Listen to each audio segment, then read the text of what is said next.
Hello students, चलिए आज अपन start करते हैं एक नए चैप्टर से जिसका नाम है एप्लीकेशन ऑफ डेरिवेटिव। इसको शॉर्ट में हम AOD भी बोलते हैं, एप्लीकेशन ऑफ डेरिवेटिव। तो इसके बारे में हम थोड़ी सी बात करते हैं। सबसे पहले जैसे कि हमने लिमिट, कॉन्टिन्यूटी और डिफरेंशियबिलिटी पढ़ा था, उसके बाद में हमको डिफरेंशिएशन पढ़ना होता है। डिफरेंशिएशन जो मेथड आप बोलते हो, मेथड्स ऑफ डिफरेंशिएशन, मतलब किस किस तरीके से डिफरेंशिएशन करते हैं। उसके बाद में ये आता है एप्लीकेशन ऑफ डेरिवेटिव, मतलब उस डिफरेंशिएशन का क्या क्या यूज हम कर सकते हैं, वही इस चैप्टर में अपन डिस्कस करेंगे। बेसिकली एप्लीकेशन ऑफ डेरिवेटिव में अपन को टेंजेंट नॉर्मल,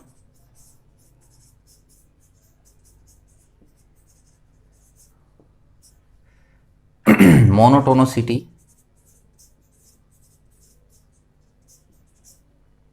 मैक्सिमा मिनिमा,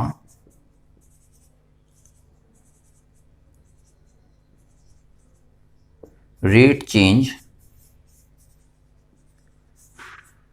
और अप्रोक्सीमेशन, ये सारी चीजें अपन को पढ़नी है। ये एप्लीकेशन ऑफ डेरिवेटिव के अंदर में ये 5 चीजें अपन को पढ़नी है। ठीक है, क्या टेंजेंट, नॉर्मल, मोनोटोनिसिटी, ये क्या क्या होते हैं, इसके बारे में अपन डिस्कस करेंगे। तो आज अपन स्टार्ट कर रहे हैं टेंजेंट एंड नॉर्मल से। ठीक है, तो आप देख सकते हो टेंजेंट एंड नॉर्मल। अच्छा, इसके बारे में आप पहले से ही जानते हैं टेंजेंट और नॉर्मल क्या होती है, तो वही चीज़ों को अपन फिर से थोड़ा डिस्कस करने वाले हैं और थोड़ा सा आगे की बातें हम आपको बताएंगे कि डिफरेंशिएशन का यूज करके कैसे टेंजेंट नॉर्मल के बारे में बात कर सकते हैं। तो सबसे पहली चीज हम ये पढ़ेंगे कि टेंजेंट क्या होती है। ठीक है, तो आप में से बहुत सारे स्टूडेंट ऐसा सोचते हैं या ऐसा बोलते हैं कि सर जो भी कर्व को टच करके जाती है वो टेंजेंट होती है, जो कर्व को टच करके जाती है वो टेंजेंट होती है, ऐसा बोलते हैं।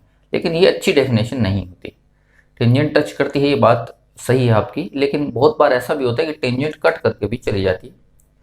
तो ऐसी डेफिनेशन अपन को नहीं बोलनी है कि टेंजेंट हमेशा टच करके जाती है, मतलब जो टच करके जाए वो टेंजेंट है, ऐसा नहीं बोलते हैं। हम क्या बोलेंगे, लिमिटिंग केस ऑफ सीकेंट,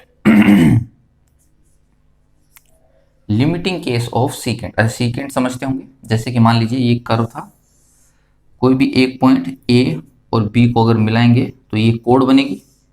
इसी कोड को अगर अपन आगे बढ़ा देते हैं तो उसको क्या बोलेंगे, सीकेंट बोलेंगे।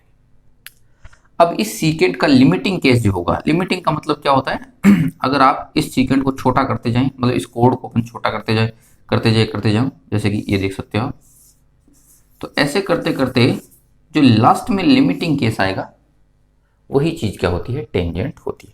ये टेंजेंट की अपन प्रॉपर डेफिनेशन के बारे में बात कर सकते हैं। तो आप बोल सकते हो limiting case of tangent secant is called tangent. ठीक है,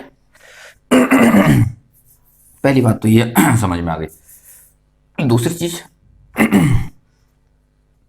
दूसरी टेंजेंट की क्या खास बात होती है, देखिए, slope of tangent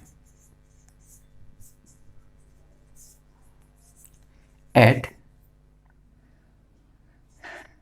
A point या एट एनी पॉइंट, कोई भी बोल सकते हो आप, at any point let x is equals to a, x is equal to a होगा for curve y is equals to fx can be given as dy by dx at x is equals to a। ठीक है, तो tangent की slope हमेशा हम कैसे देंगे, dy by dx से। अच्छा, dy by dx क्या होता है समझते होंगे, डिफरेंशिएशन। तो आप बोल सकते हो असली में अगर इफ एग्जिस्ट तो f डैश a जो होगा उसको क्या बोलेंगे अपन, m का मतलब स्लोप ऑफ टेंजेंट। ये बस काम की बात है, बाकी सब ऐसे ही। ठीक है, तो अगर एग्जिस्ट करता है तो f डैश a वो जो होगा चीज वही हमेशा स्लोप ऑफ टेंजेंट होगी। ठीक है। दूसरी चीज, equation of tangent.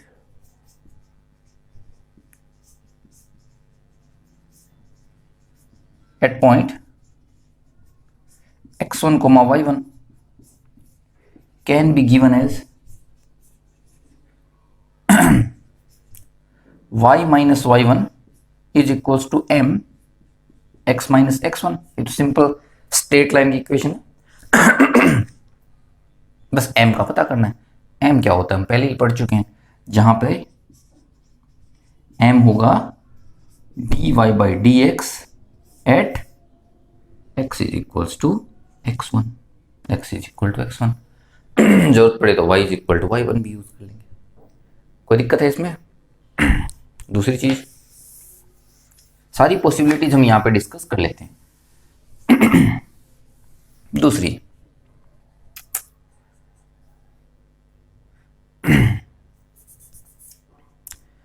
Equation of tangent to the curve y is equals to ft and x is equals to gt। इस बार जो आपको कर्व दे रखा है वो, इसको आप बोलते हो पैरामेट्रिक फॉर्म में दिया होता है कि y भी अलग से t का इक्वेशन है और x भी अलग से t का कोई इक्वेशन मतलब फंक्शन है। Equation of tangent to the curve this at point t1 can be given as y minus y1। अच्छा, y1 का मतलब क्या होगा, इसमें जब अपन t1 पुट करेंगे तो is equal to m into x minus x1। अच्छा, m का मतलब यहाँ पे क्या होगा, dy बाई डी एक्स, मतलब dy by D t upon d x by D t at t is equals to t। तो ये भी आप करना जानते हैं कि dy बाई डी एक्स को कैसे सॉल्व किया जाता है डिफरेंशिएशन को। जब अलग अलग डेफिनेशन हो तो dy बाई डी एक्स को कैसे सॉल्व करते हैं, dy बाई डी टी ऊपर और dx by D T denominator में at t is equals to t1। तो ऐसा करने से m आपको मिल जाएगा। ठीक है, चलिए आगे बात करते हैं। इसी तरीके से if tangent is parallel to x-axis, समझ गए होंगे। tangent is parallel to x-axis for curve y is equals to fx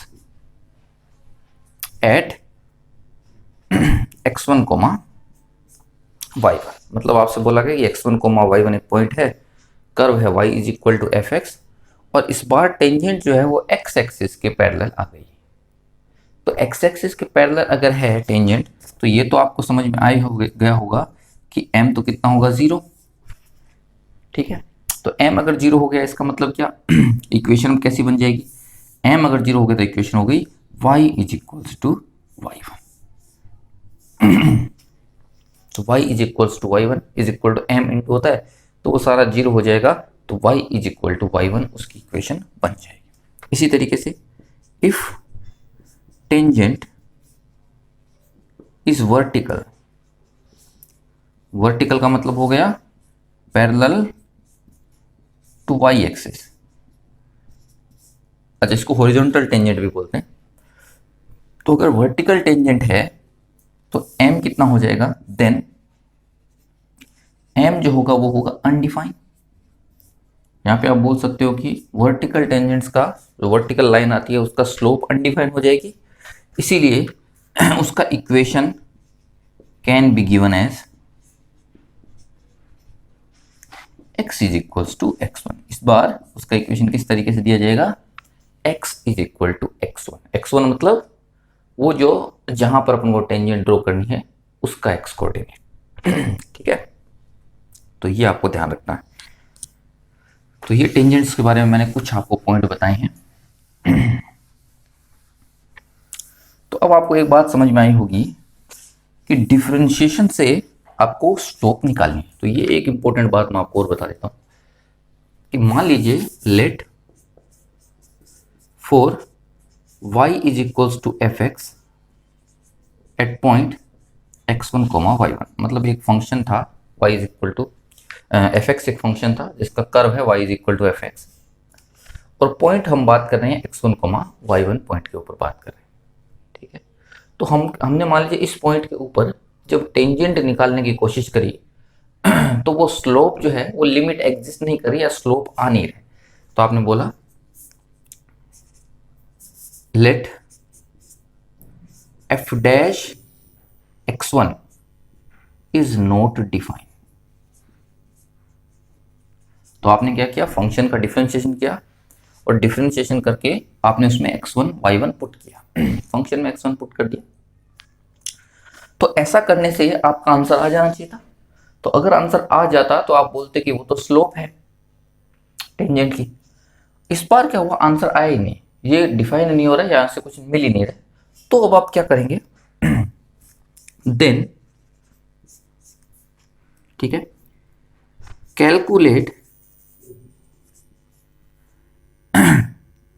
calculate slope using first method. First method है डिफरेंशिएशन वाला। फर्स्ट मेथड का मतलब मैं यहां पे लिख रहा हूं कौन सा, limit extending to x1 f of x minus f of x1 divided by x minus x1।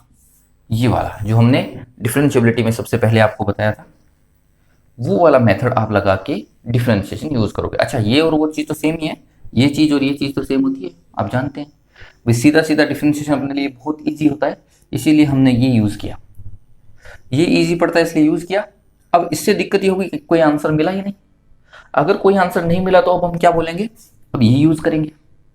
अब ये जब हमने यूज किया तो दो तरीके के, तीन तरीके के केस हो सकते हैं। अगर इसका वैल्यू फाइनाइट आए, ये एग्जिस्ट कर जाए, तब तो यही मेथड काम कर जाएगा। तो पहला चीज तो क्या हो गया, इफ लिमिट एग्जिस्ट। तो इसका तो कोई मतलब ही नहीं है, ऐसा तो होगा ही नहीं, क्योंकि अगर लिमिट एग्जिस्ट कर जाती तब तो यहीं पे अपन आंसर बता पाते। तो इसका मतलब ये जो एफ डैश एक्स है, एफ डैश x1 जो कि स्लोप m आती, वो डिफाइन हो जाता, कोई एक फाइनाइट वैल्यू आ जाती, ऐसे बोल सकते हो। ठीक है, तो मतलब ये आपको मेथड लगाने की जरूरत ही नहीं पड़ती, यहीं से आपको पता चल जाता कि उसकी लिमिट एग्जिस्ट करती है कि नहीं करती। दूसरा केस क्या हो गया, लिमिट डज नॉट एग्जिस्ट, या फिर इसको और ज्यादा मैं बोलूं तो वो टेंडिंग टू इंफिनिटी है। डज नॉट एग्जिस्ट में दो चीज हो सकती है, जैसे कि तीसरी चीज में बोलूं LHD not equals to RHD, मतलब इस लिमिट का LHL और RHL इक्वल नहीं। ये और ये दोनों बात अलग अलग है। इसमें तो क्या हो रहा है कि फाइनाइट वैल्यू आ रही है, बट नॉट इक्वल्स। इसमें तो क्या हो रहा है, फाइनाइट वैल्यू आ रही है बट इक्वल नहीं है। और इसमें क्या हो रहा है कि इंफिनिटी की तरफ जा रही है, ये लिमिट का जो वैल्यू है वो इंफिनिटी की तरफ जा रहा है। आपने LHL RHL अलग से सॉल्व नहीं करा, सीधा जब आपने सोल्व किया तो ये वैल्यू इंफिनिटी की तरफ जा रही है। तो इस वाले केस में, इंफिनिटी वाले केस में हमेशा याद रखना, यहां पे वर्टिकल टेंजेंट आपको मिलेगी। ठीक है, और यहां से जब LHL not equals to RHL होगा तब आपको नो टेंजेंट, कोई टेंजेंट वहां पे नहीं मिलेगी। मतलब वो एक ऐसा पॉइंट है जहां पर टेंजेंट नहीं मिलेगी। ये हो रहा है तो इसका मतलब है कि वहां पे वर्टिकल टेंजेंट मिलेगी, और अगर ये हो रहा है तब तो कोई दिक्कत ही नहीं है, वो तो आपको पहले ही पता चल जाएगा कि कोई ना कोई उसकी स्लोप मिल जाएगी। यही इस टेंजेंट एंड नॉर्मल चैप्टर का पूरा, जहां पे आप देख सकते हो, करने का तरीका है कि सबसे पहले हम एफ डैश कैलकुलेट करके देखेंगे। एफ डैश निकल गया तो अच्छी बात है, एफ डैश नहीं निकल पा रहा है, नहीं समझ में आ रहा है, तो अब हम क्या करेंगे, फर्स्ट प्रिंसिपल के, फर्स्ट मेथड के हिसाब से हम एफ डैश निकालने की कोशिश करेंगे। अगर वो फाइनाइट आ गया तो यहीं से हमको पता चल जाता। तो वो अगर इन्फिनिटी की तरफ जा रहा है, मतलब वो डज नॉट एग्जिस्ट तो है लेकिन इन्फिनिटी की तरफ जा रहा है, तो वर्टिकल टेंजेंट आएगी, और LHD और RHD अलग अलग आ रहा है तो वो चीज़ वहाँ पे कोई टेंजेंट आएगी ही नहीं। मतलब हो सकता है कि वो पॉइंट ऑफ डिसकंटिन्यूटी हो तो वहाँ पे टेंजेंट कैसे आ सकती है, या फिर शार्प कॉर्नर बन रहा होगा तो वहाँ पे कोई टेंजेंट आएगी नहीं, मतलब वहाँ पे फंक्शन डिफरेंशिएबल है ही नहीं। तो यही चीज़ आपको ध्यान रखनी है, ठीक है। तो ये टेंजेंट के बारे में मैंने थोड़ा आपको बताया, कैसे करना है ये सब मैंने आपको बताया। इसके बाद बात करें नॉर्मल।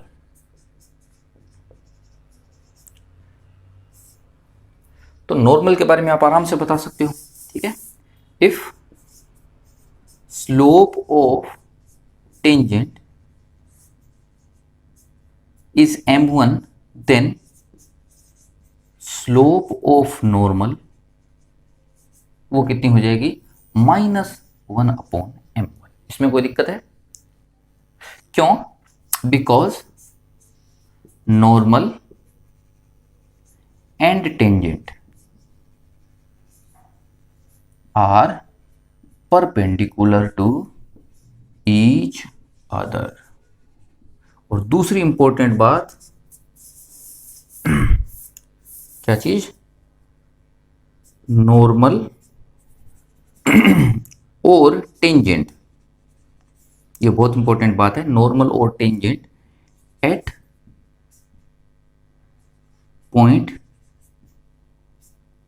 x1, y1 always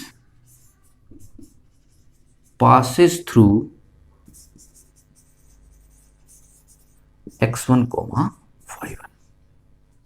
तो जिस पॉइंट पर हम टेंजेंट और नॉर्मल बना रहे हैं वो चीज़ टेंजेंट और नॉर्मल उस पॉइंट से जरूर पास करेगी।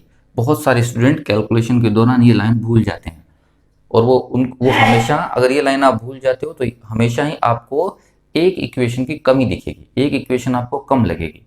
वो इक्वेशन आप इसलिए भूल गए हो क्योंकि आपने ये चेक नहीं किया कि वो जो x1, y1 पॉइंट है वहां से वो टेंजेंट और नॉर्मल दोनों पास करेगी, और ये x1 और y1 ये पॉइंट कर्व के ऊपर भी होगा। तो ये भी आप बात लिख लेना कि point x1, y1 satisfy equation of curve. तो ये जो पॉइंट होगा x1, y1 वो उस इक्वेशन को भी सेटिस्फाई करेगा, तो वहां से भी एक आपको इक्वेशन मिलेगी, ठीक है। तो नॉर्मल की हम बात कर रहे थे, तो नॉर्मल हमेशा टेंजेंट के परपेंडिकुलर होता है और वो पॉइंट ऑफ कॉन्टेक्ट से पास करेगा, तो इसीलिए उसकी स्लोप कितनी आ जाएगी, -1/m। क्योंकि हम टेंजेंट का स्लोप निकालना सीख गए हैं तो नॉर्मल का स्लोप भी अपन आराम से कैलकुलेट कर सकते हैं, ठीक है। तो चलिए छोटे मोटे कुछ एग्जाम्पल अपन सॉल्व करते हैं। जैसे कि अपन से पूछा जाए, find equation of tangent to the curve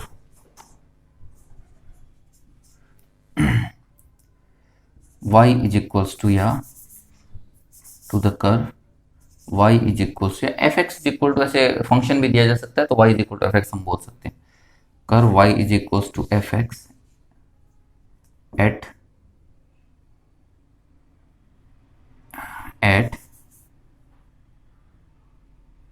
x is equals to 2। मान लीजिए x इज इक्वल टू 2 बोल दिया गया है, जहां पे fx आपको गिवन है 2x² प्लस 3x माइनस 4। मान लीजिए ये आपको दिया हो, बहुत ही सिंपल सा क्वेश्चन है। तो सबसे पहली बात आप क्या ढूंढेंगे, वो पॉइंट कौन सा है, ठीक है। वो आपने ढूंढा कि पॉइंट कौन सा है, तो पॉइंट का x कोऑर्डिनेट कितना है 2, तो y कोऑर्डिनेट कितना आ जाएगा 2 इंटू 4 प्लस 2 इंटू 3 माइनस 4, यानी आ जाएगा 8 प्लस 6 माइनस 4, तो आ जाएगा 10, सही क्या। तो y इज इक्वल टू 10 आ जाएगा, मतलब वो पॉइंट अब क्या बन चुका है 2, 10, ठीक है। अब स्लोप ऑफ टेंजेंट ढूंढना, वो कैसे निकलेगा, डिफरेंशिएशन से। तो आपने इस इक्वेशन का डिफरेंशिएशन किया, मतलब f डैश किया आपने, तो f डैश कितना हो गया 4x प्लस 3। अब ये f डैश x जो है वो कहाँ पे चाहिए आपको, ये चाहिए 2, 10 पे, तो x इज इक्वल टू 2 आपको रखना पड़ेगा, तो x इज इक्वल टू 2 रखा तो ये हो गया 8 प्लस 3 यानी 11। क्या किया है, ध्यान से देखना। सबसे पहले तो हम पॉइंट पूरा करेंगे, एक्स कोऑर्डिनेट दिया हुआ है तो फंक्शन में रख के हम वाई कोऑर्डिनेट निकालेंगे। यही तो बात हमने भी इससे पहले स्टेटमेंट में लिखाई कि जो भी पॉइंट है वो कर्व की इक्वेशन को जरूर सेटिस्फाई करेगा, तो x इज इक्वल टू 2 इसको जरूर सेटिस्फाई करेगा, तो हमने रख दिया यहाँ पे। तो पॉइंट हमको मिल गया 2,10। फिर बोला गया कि हमको दूसरी टेंजेंट का स्लोप चाहिए। तो टेंजेंट की अगर आपको स्लोप चाहिए तो उसके लिए आपको डिफ्रेंशिएशन करना पड़ेगा dy बाई डी एक्स। तो आपने dy by d x calculate किया तो वहाँ से 11 आंसर मिल गया, और यही चीज़ m होगी, यानी टेंजेंट की स्लोप होगी। तो यहाँ से आप क्या बोल पाओगे, इक्वेशन ऑफ टेंजेंट क्या हो जाएगी, y minus y one is equal to m x minus x one. तो ये हो जाएगा y minus 10 is equal to 11 x minus 2। तो ये हो जाएगा y minus 10 is equal to 11 x minus 22। This implies ये हो जाएगा 11 x minus y minus 11 is equal to 0। 11 x minus y और माइनस 11 इज इक्वल टू 0। तो ये चीज़ यहाँ से आप आराम से कर सकते हो। तो इस तरीके से बहुत सारे क्वेश्चन होंगे टेंजेंट और नॉर्मल के, आराम से आप सॉल्व कर सकते हो। बस आपको थोड़ा डिफरेंशिएशन का नॉलेज होना चाहिए, क्योंकि chapter he application of differentiation है, तो उसके हिसाब से आपको आना तो चाहिए। जैसे कि एक एग्जाम्पल और करते हैं। क्वेश्चन हो गया, equation of tangent to curve y is equals to x cube plus 2x square plus 3x at 1,6। अब की बार पॉइंट दे दिया आपको तो कोई दिक्कत नहीं है, पॉइंट तो आपको पता ही है। तो स्लोप के लिए आपको क्या करना पड़ेगा, dy बाई डी एक्स निकालना पड़ेगा। तो आपने dy बाई डी एक्स निकाल दिया, कहाँ पे, at x is equals to 1 पे, या फिर 1,6 भी लिख सकते हो, या फिर x इज इक्वल टू 1 भी आप नोट कर सकते हो। तो यहाँ पे कितना आ जाएगा, 3x square plus 4x plus 3 at x is equals to 1। तो यहाँ पे जब आपने 1 पुट किया तो आ गया 3 प्लस 4 प्लस 3, तो आंसर कितना आ जाएगा, 10। तो यहाँ से इक्वेशन मिल जाएगी आपको, इक्वेशन ऑफ टेंजेंट। आराम से आप बता सकते हो y माइनस वाई वन यानी y minus 6 is equals to m यानी 10 into x minus x one यानी 1। तो यह आ जाएगा y minus 6 is equals to 10x minus 10। तो 10x minus y minus 4 is equal to 0। ये टेंजेंट की इक्वेशन आपको मिल जाएगी। ठीक है, इस तरीके से आप बहुत सारे क्वेश्चन सॉल्व कर सकते हैं। तो इसके बाद एक दो क्वेश्चन अपन सॉल्व करते हैं। तो सबसे पहले ये क्वेश्चन अपन सॉल्व करते हैं। लिखा है, इक्वेशन ऑफ टेंजेंट बताइए for y is equals to x cube minus 9 by 2x square plus 6x plus 5 at point where tangent is parallel to x axis. मतलब इस बार आपको पॉइंट नहीं दिया हुआ, आपसे ये बोला गया कि वो वाले पॉइंट पर बात करनी है, वो पॉइंट भी आप ही को ढूंढना है। बस इतना पता है कि वहां पे टेंजेंट आएगी वो x एक्सिस के पैरेलल आएगी। तो यहाँ पे हम क्या करें, हम सोचेंगे कि सर अगर टेंजेंट x एक्सिस के पैरेलल है तो उसकी स्लोप कितनी रही होगी, तो उसकी स्लोप रही होगी 0, ये तो आपको पता है। तो सबसे पहला काम मैं स्लोप की तरफ से चलता हूँ।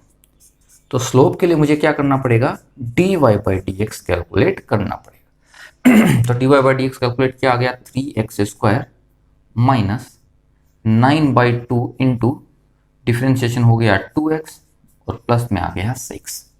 ध्यान से देखना, आपको डिफ्रेंशिएशन आना चाहिए। तो 3x square minus 9 by 2 into 2x plus 6, इसका डिफ्रेंशिएशन हमने किया। और क्योंकि ये स्लोप हो गई है, ये चीज कितनी होनी चाहिए, 0। क्यों, इसने बोला है कि tangent is parallel to x axis. तो इसको सॉल्व किया हमने, इसको सॉल्व किया तो यहां से मिला 3x square minus 9x plus 6 is equal to 0, यानी x square minus 3x plus 2 is equal to 0। ठीक है, 3 कॉमन लेके हमने यहाँ पे कैंसिल कर दिया।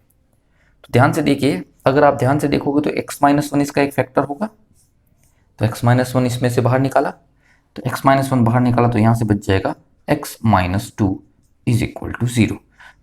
तो 2 पॉइंट मिले, x इज इक्वल्स टू 1 और 2।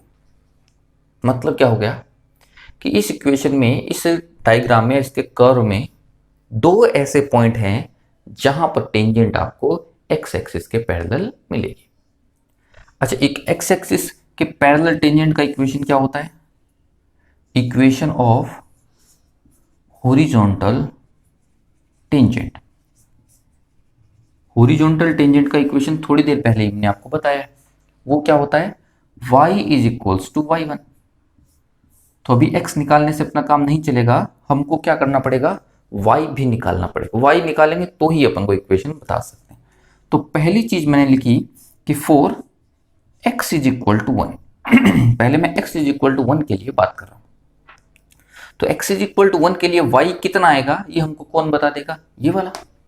तो हमने देखा y is equals to 1 minus 9/2 plus 6 plus 5। तो यहां से y इज इक्वल टू कितना आ जाएगा? तो ये हो जाएगा 6, 5 प्लस 6 हो गया 11 और प्लस 1 के दिया 12, 12 माइनस 9/2। 12 माइनस 9/2 को सॉल्व किया, 12 इंटू 2 हो गया 24। 24 में से 9 अपन घटाएंगे तो आंसर कितना बच जाएगा? 24 माइनस 9, तो ये हो जाएगा 15।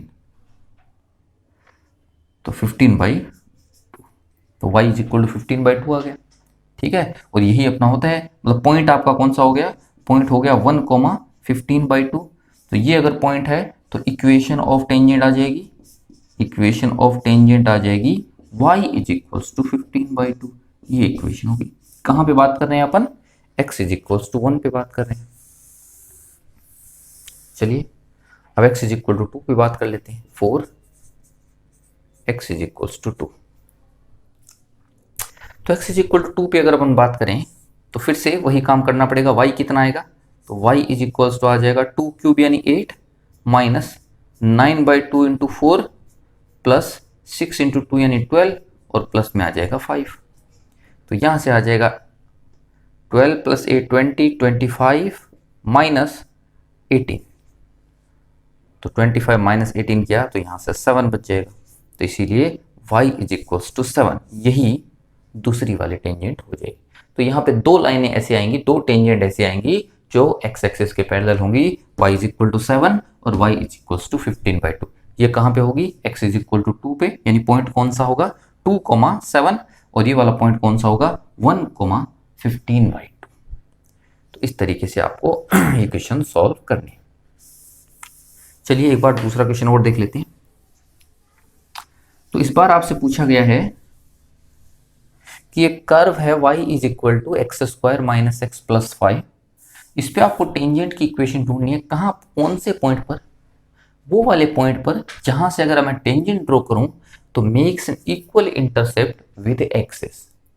तो एक्सिस से इक्वल इंटरसेप्ट होना चाहिए। अच्छा, इसके लिए आप एक थ्योरी भी लिख सकते हो कि जब भी आपसे बोला जाए स्लोप ऑफ लाइन, कोई भी स्ट्रेट लाइन की slope making equal intercept with axis, तो हमेशा वो कितनी होगी? -1। कौन सी वाली लाइन की हम बात कर रहे हैं? ऐसी वाली लाइन की हम बात कर रहे हैं। या तो ये लाइन या ये लाइन, दोनों में से कोई भी बोल सकते।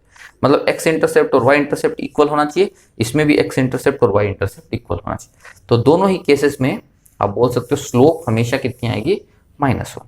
इसी तरीके से इफ लेंथ ऑफ इंटरसेप्ट, इस बार आपसे बोला गया कि only length of intercept are equal, then slope कितनी हो जाएगी? +-1। तो इस बार क्या होगा? ये लाइन भी काउंट होगी और इस बार ये लाइन भी काउंट होगी। ये दोनों लाइनें आपको लेनी पड़ेगी। तो इसीलिए जब भी लेंथ ऑफ टेंजेंट की बात करी जाए, लेंथ ऑफ इंटरसेप्ट की बात करी जाए, तब तो स्लोप आपकी +-1 होगी। और ओनली बोला जाए कि इक्वल है, लेंथ की बात ही नहीं करी गई, तो तुरंत हम स्लोप को -1 लेंगे। तो यहाँ पे क्या बोला गया है? इक्वल इंटरसेप्ट बोला गया है, इसीलिए स्लोप को आपको कितना रखना पड़ेगा, -1 रखना पड़ेगा। तो स्लोप के लिए हमको सबसे पहले क्या करना पड़ेगा, dy/dx निकालना पड़ेगा। तो वो dy/dx आ जाएगा 2x - 1। इसको किसके इक्वल कर दिया, -1 के इक्वल कर दिया। तो यहां से मिल गया x = 0। मतलब वो पॉइंट कौन सा है, तो वो पॉइंट ढूंढने के लिए y = x की जगह 0 कर दिया, तो 0 - 0 + 5 यानी y = कितना आ गया है, 5। तो वो पॉइंट कितना आ गया है, 0,5। तो 0,5 एक ऐसा पॉइंट है जहां पर अगर आप टेंजेंट ड्रॉ करते हो तो वो टेंजेंट दोनों एक्सेस पर इक्वल इंटरसेप्ट कट करेगी। तो इसकी इक्वेशन हम लिख सकते हैं y - y1 = m की जगह -1 x - 0। तो यहां से आ जाएगा y - 5 = -x। This implies x + y = 5। तो ये वो टेंजेंट होगी जो इक्वल इंटरसेप्ट कट करेगी। ठीक है,